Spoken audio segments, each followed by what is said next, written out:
Good morning, fellow travelers. It's a beautiful fall day here in Massachusetts. I'm standing outside of Neshoba Valley Winery, a local vineyard and orchard located about an hour outside of Boston. If you're looking for unique New England activities to do in the area, this is a great option. They serve very interesting flavors of wine like blueberry, plum, and apple wine.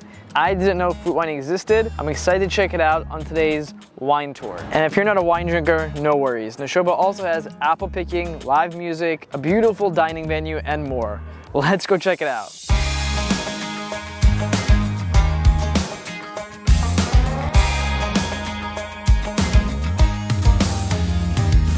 Now in a minute, we're gonna head on inside. You guys are gonna get a wine glass that you get to keep. And over the course of the tour, I'll be pouring 5 samples of different wines that we make here as they talk about the winemaking process.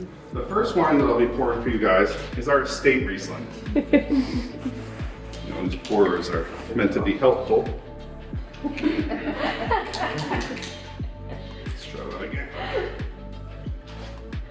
You know what? Do it. Let's kill the bottle. You guys saw it? I tried. Yeah. We learned that most of the fruit used to make the wine is grown locally at Neshoba's 50-acre orchard. In addition to wine, Neshoba uses its fruit to produce beer, hard cider, and seltzer. This is our dried pear. This also marks the venture off the grape wine path into what most people would call the fruit wine path, or as I like to call it, non-grape wine. A customer once very accurately pointed out to me, grapes are fruit. That's true.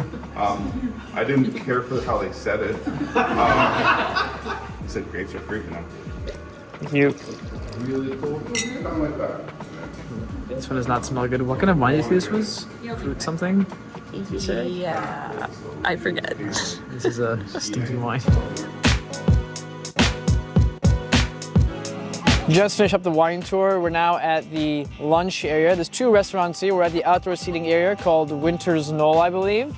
Very cute. They're playing live music. Great lunch option if you're here. I was expecting a tour of the actual vineyards. This was an internal tour of the wine making factory, which was pretty cool if you're interested in that kind of thing. My favorite wine was the last one we tried, the raspberry wine, which tasted kind of like jam, raspberry jam in wine form, which is very different. The other wines were kind of hit or miss, not my favorite, but they were okay, you might like them. Starting our lunch with a delicious butternut squash soup.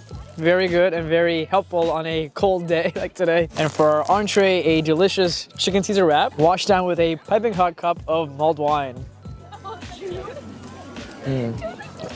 Perfect fall combination. And like any good tour, once you're done, there is a gift shop. If you enjoyed any of the wines you tasted today, you can buy some. Did not know there was such a wine as Blueberry Merlot. It actually sounds pretty tasty.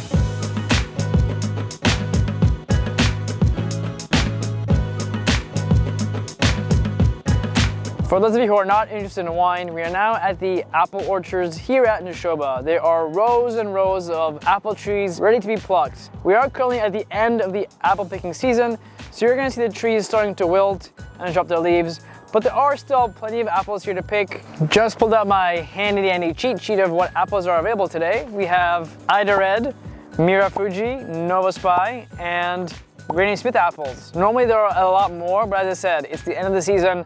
Not many options left, so these are the 4 we have to work with today.